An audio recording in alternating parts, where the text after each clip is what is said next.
Workplace benefits are changing as companies try to tackle one of the biggest challenges facing employees right now, burnout. Yeah, for mental health days to flexible schedules, some employers are now offering something called pawternity leave, giving workers time off to care for a new or a sick pet. All right, we are listening. So joining us is our chief business correspondent, Taylor Young. And first off, let's talk about what pawternity leave actually covers. Yeah, so this sounds really cute, right? But there's actually a workforce trend behind it. So let's get to the root of the question. Pawternity leave is either paid time off or unpaid time off that employees can take to either care for an adopted pet, a pet that's sick, or to grieve the loss of a pet. And this is still a very niche benefit, but this is something that some companies are really experimenting with to kind of rethink ways of how they can support their workers in a non-traditional way other than like PTO or vacation time, right? But I do think that the timing of this says a lot because worker burnout right now is extremely high. It is estimated that 55% of workers in the United States are experiencing high levels of stress at work. So companies are kind of looking at this as a way of, okay, if we can't pay you more, or if you're not going to take your time off, you can either grieve or care for a pet. Okay, so this is really more about burnout and not pets. And Taylor, I'd be remiss if I say it doesn't look like Sparky smelling your head right behind you. But please, talk about, it's about burnout, right? It's about burnout, not pets.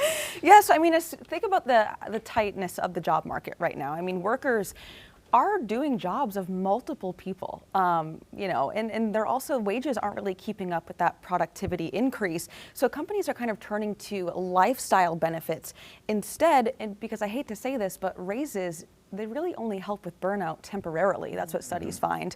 So they're looking at ways to kind of reduce stress and make sure that workers are still able to show up to work if they are burnt out. And for many Americans, I mean, think about especially younger Americans. I mean, pets are our families, and if you don't have kids too. So companies see kind of pet-related leave as another wellness tool, kind of in their toolbox to kind of help and support workers. Are there companies that are already doing this? And if so, like, what are some other unconventional things they're doing? Yeah, so this started, I want to say, around 2022, and a lot of it is the small tech companies or the startups. A lot of pet-related companies also kind of doing this. But yeah, I mean, it's usually just a couple of days. Again, it can be paid or unpaid. But pets, again, are just one example of creative ways that companies are kind of addressing the burnout and kind of work anxiety that Americans are feeling today. And some of them we already know. I mean, the 4-day work week that we've talked about, mental health days, elder care support, and PTO specifically dedicated for burnout.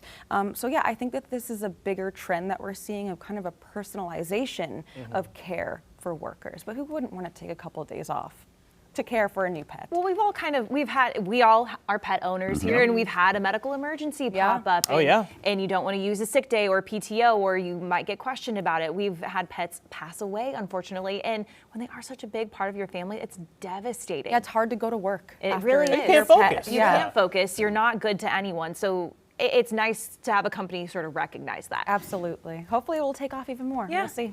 All right, Taylor. Thank you. Queen City News Plus. Just search Queen City News on your smart TV's app store.